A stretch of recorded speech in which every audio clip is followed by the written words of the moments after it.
in society is a taught experience. What women are expected to be like and men are expected to be like. Okay, and when we violate the custom, the norm, we receive criticism for it in one way or another. Verbal, we receive castigation from society, we're isolated, different things like that that go on. I'll explain this in more detail when I get to our notes.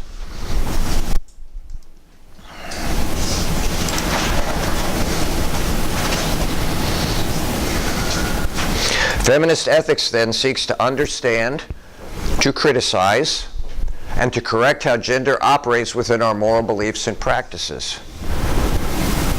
You realize until maybe 30 years ago, 40 years ago, doctors were men and women were nurses. Pilots are men. I was literally in an aircraft where a female Navy pilot saved our lives, literally.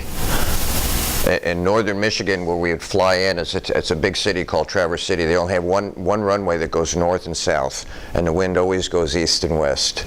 And when that happens, you get caught in wind. And we're coming into winter. The runway is very slick up there. We were in a puddle jumper, we call it. It was a turboprop rather than a jet. And we were caught in this wind. It was like 50, 60 miles an hour. And we were literally, now I'm born in an airplane. Have I told you this? My father was a flight engineer for Pan American. It was an airline that ruled the world. We're literally doing this coming in, and I'm having a hard problem. The door's open, it's before 9/11, and I'm watching this lady pilot up there. I know she's a Navy pilot. I'll tell you why I know she's a Navy pilot. And we're doing this. And we're getting closer to the ground, and I'm thinking, I don't care how good she is, there's no way we're going to hit that tarmac. I mean, you can't hit it going this way, you're supposed to hit it going this way. And we're doing this, and then I saw her do, I haven't mentioned this to you before in class, I saw her do something I've only seen on TV. I've never been in a plane. We learned this in Vietnam when we invented attack helicopters. You're going into attack this way, and you have a long fuselage, which means you have a big target. We would stand the helicopter on its nose because it had a gun turret that was flexible up to maybe 180 degrees, and then the profile is very narrow. She's coming in, and I mean, this plane is getting dashed about by the wind, and just before she hits the runway, she turns it this way. It's called slipping. So instead of having a long profile, now you have a narrow, and you drop like a rock. She was close to the ground. Everybody wanted to go to the bathroom at the same time. And last minute, she turned the plane this way, and she put that baby right on the tarmac. Everybody stood up and applauded her. A lady pilot, a Navy lady pilot.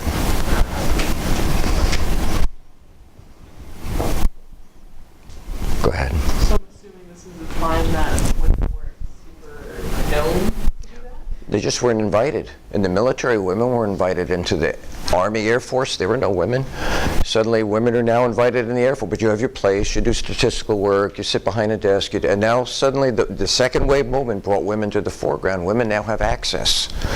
And some of them have risked the social implications of getting into a male pilot seat and becoming male pilots. We've had them in Iraq, we had them in both Gulf Wars, and this one just happened to be an exceptional pilot and probably saved everybody on that airplane.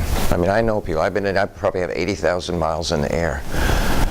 Couldn't believe what she did that day. Now maybe a male could have done it, I don't care. This happened to be a female. I was impressed at her skill set, and so was everybody else.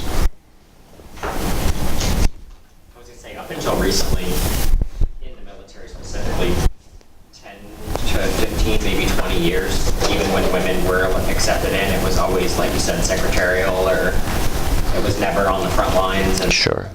G.I. Jane, is that what it's called, the movie G.I. Jane, trying to become a SEAL? It's all brand new, people. It's all brand new.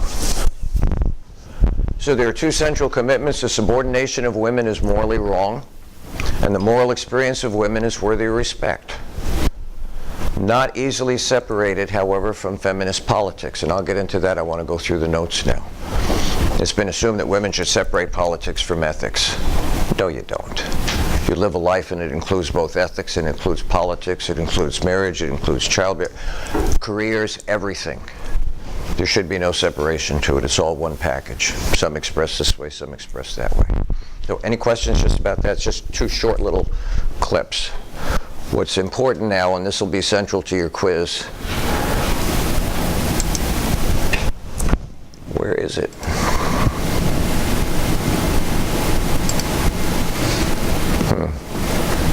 Okay, let me go back. I have to go back. Sorry about that.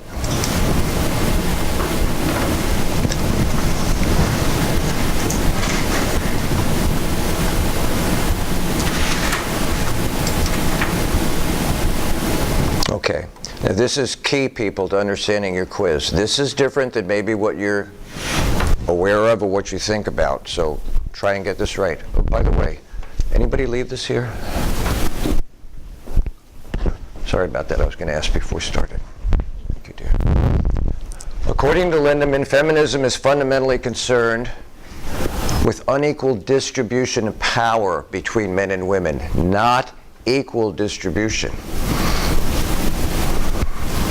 The social pattern of unequal power is maintained in large part by gender roles assigning less status, respect, and authority to women than to men. Although people tend to see gender as a natural biological fact, it is. Lindemann maintains that gender is best understood as a set of normative assumptions. Remember normative from the lecture on Monday? How we ought to live or how we ought to envision ourselves about men and women and what they're respectfully entitled to. Here she's focusing on our socially defined roles rather than our obvious biological differences. Look, you could be a genius and you grow up and someone tells you over and over again, you're nothing, pardon my French, you're nothing but a dumb shit. You'll have a hard time accessing that genius because we are molded from the earliest stages on. Aristotle was right. Given this understanding, Lindemann claims that the role of feminist ethicists is to understand, criticize, and correct how gender assigned social roles operates within our moral beliefs and practices. Feminist ethics, therefore, is both descriptive. It describes the situation, but it also shares the values that we're instructed to adapt or adopt if we're going to have functional relationships in society. It essentially involves both shedding light on the ways in which women are oppressed and passing moral judgments on the ways that gender operates in society. Given its interest in actual oppression, feminist ethics seeks to begin from the actual experiences of women, not in theory, rather than to seek some abstract ideal vantage point from which to do moral philosophy. So in the 60s, an African-American ethicist named Bell Hooks said something that was very radical to Caucasian women in the feminist movement. She said, your experiences is not mine. Said the same thing to the Latino women, the same thing to the Middle Eastern women, same thing to the Asian women. Your experiences are not the same. Yes, oppression. Yes, not having access to power. But what a black woman went through is not what a Latin American woman went through, not what an Arabian woman goes through. They are different experiences, even though they entail the same oppressions. And we need to understand, therefore, it's individual. What you bring to the table is as an individual. And your contribution then is seen as an individual contribution that generates influence over the whole picture. Like with Aristotle, like how like maybe like patriarchy was something that was learned from like maybe just one man and then like Exactly. Yeah, when we draw the box on the table, that's all learned behavior. We are taught from the very beginning what is expected of us. I mean, I still have people when I wear pink shirts, women react to it. Oh, you look really good in pink. And it's like, why wouldn't I look really good in pink? But it's like, wow, that's so out of character, right? What do you say? Just be like, oh yeah, I'm good. Say again? What do you say? What do I say? Well, I wore a fuchsia, like a, I don't know if you know what a bandlon is. We used to have bandlons back in the, they're kind of like Henley, but with a collar. He's my pink guy back there. That's not really pink, but that's pretty cool. And my boss is brand new, and she looked at me and she goes, oh, Professor Polly, you just brought things to a brand new level. And I said, you ought to see my pink suit when I wear that one. And she says, you have a pink suit? I said, of course I have a pink suit. I look good in pink. Why wouldn't I have a pink suit? Do you have a pink suit? Do you have a pink suit? No, I'm saying next time somebody asks you, like, you know you're wearing pink, you're like, really? He's getting really surprised. Yeah, they're surprised because a man doesn't wear pink. Okay, there's a rabbit hole. Somebody remind me. I have to come back to right there. But I remember it was in. Oh, I don't want to tell you when it was. I'm such a dinosaur. Anyway, there was a time when there was a movement on to help people find the colors that they look best in when they dressed. It was called Colors for All Seasons, but it wasn't about the seasons out there. It was about skin tone. These ladies figured out that there are 4 general skin tones. Doesn't matter what hue you have, the darker hue, the lighter hue. There's 4 general skin tones. And they named them spring, summer, fall, and winter. And my wife at the time was a beautician, and they were going to do this in her beauty shop. So she said, why don't you come down? Well, before she did that, she showed me all the colors, and we tried them on. And I knew I was a winter. Winter looks great in pure white, pink, black, dark, all these colors. They're winter. They have blue as the origin rather than red in the summer. So we show up, and I sit down, and I have an appointment. So the lady says, "We'll do you first." She says, "Any idea what season you are?" And I said, "Yeah, I'm winter." She says, "How do you know?" And I said, "Put black on me," and she did. And then I said, "Put white on me," and she did. And I said, "Put your pink on me," and she says, "Oh, you look really good in pink." She didn't say you look good in black. She didn't say you look good in white. You look good in pink. I thought, really? Yeah, well, I'm in the pink today, really. I mean, you know. And they're always surprised because men are, pink is a female color, isn't it? Little pink tutus, you know. It's like, give me a break. That's what Lindeman's talking about. That's the conformity to norms, to values of what's acceptable. Guys don't wear pink. Now guys wear pink. Guys wear outlandish colors now. And they look good, just like women look good when they get the right colors with their skin tone. Does that make sense to anybody? So that's kind of the composite of how it, go ahead. I would say I have a nephew who's 2 years old and a niece who's 4. And it's, you know, talking to my family about it, it's like, okay, you go through the grocery store and he wants to pick out the Barbie doll or the baby, or he doesn't understand. And then, you know, as an adult, my point was you cannot impress on him one way or the other. Just let him, if that's what he wants, that's what he wants. Like, you know. Me too. I have a nephew that's like 3 and my niece is like 5. She's always like, you can play with my Barbie dolls. Barbie dolls are for girls. And I was like, what? Incredible. But, you know, that's the world we live in. We've been raised that way.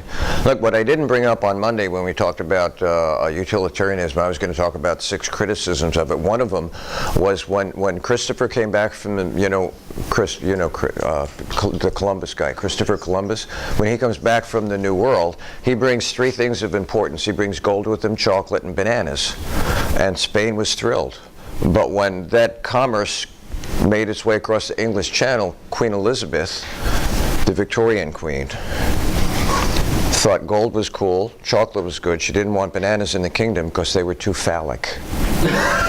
In her world, no, seriously, in her world, women laid on their back and did not enjoy it. That's the world they grew up in. Those were the normative values that women were taught. And if you didn't conform to them, you were socially castigated. Very strong values, people. You were given strong values too, but your values give you a lot of elbow room. Where my generation had a whole lot less. I remember when the Beatles got off the Pan American plane in New York City, my father's first comment was, "They need a haircut!" I thought, really, Dave? Well, I got a ponytail. Oh, that's right, that's why I wasn't allowed to come home. One day I put on my steel rimmed glasses. I had gold steel rimmed glasses, part of the anti-war movement. Came home with my steel rimmed glasses, and he says, "Oh, I see you finally joined the other side." And I thought, glasses?